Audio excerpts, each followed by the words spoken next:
রাজধানীর মতিঝিলের শাপলা চত্বরে হেফাজতে ইসলামের সমাবেশে নৃশংস যোগ্য ও দমনপীড়নের অভিযোগে দায়ের করা মামলায় পুলিশের সাবেক উপমহাপরিদর্শক ডিআইজি আব্দুল জলিল মণ্ডলকে গ্রেফতার করা হয়েছে। সোমবার ৩০ মার্চ সন্ধ্যায় রাজধানীর সবুজবাগ এলাকা থেকে ঢাকা মহানগর গোয়েন্দা পুলিশের একটি বিশেষ টিম তাকে হেফাজতে নেয়। ডিএমপির অতিরিক্ত police commissioner DB Mohammad Shafiqul Islam বিষয়টি নিশ্চিত করে সংবাদ মাধ্যমকে জানান, ২০১৩ সালের ৫ মে শাপলা চত্বরে সংঘটিত ঘটনার প্রেক্ষিতে রুজু হওয়া হত্যা মামলায় তাকে গ্রেফতার দেখানো হয়েছে। গোপন সংবাদের ভিত্তিতে সবুজবাগ এলাকায় অভিযান চালিয়ে তাকে আটক করা হয়। বর্তমানে তার বিরুদ্ধে আইনি প্রক্রিয়া চলমান রয়েছে এবং যথাযথ প্রক্রিয়ায় তাকে আদালতে সোপর্দ করা হবে।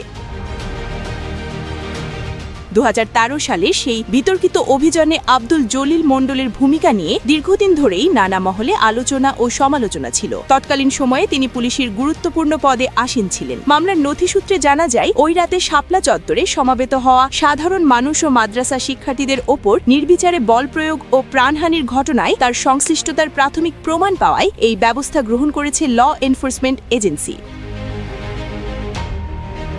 গ্রেফতারকৃত আব্দুল জলিল মণ্ডলের পৈতৃক নিবাস পাবনা জেলায়। পেশাগত জীবনে তিনি অত্যন্ত প্রভাবশালী ও বিতর্কিত কর্মকর্তা হিসেবে পরিচিত ছিলেন। তিনি ঢাকা মহানগর পুলিশের অতিরিক্ত কমিশনার হিসেবে দায়িত্ব পালন ছাড়াও চট্টগ্রাম মেট্রোপলিটন পুলিশের কমিশনার হিসেবে গুরুত্বপূর্ণ ভূমিকা পালন করেছেন। পরবর্তীতে তিনি র্যাপিড অ্যাকশন ব্যাটালিয়নের অতিরিক্ত মহাপরিচালক এডিজি হিসেবেও নিয়োজিত ছিলেন।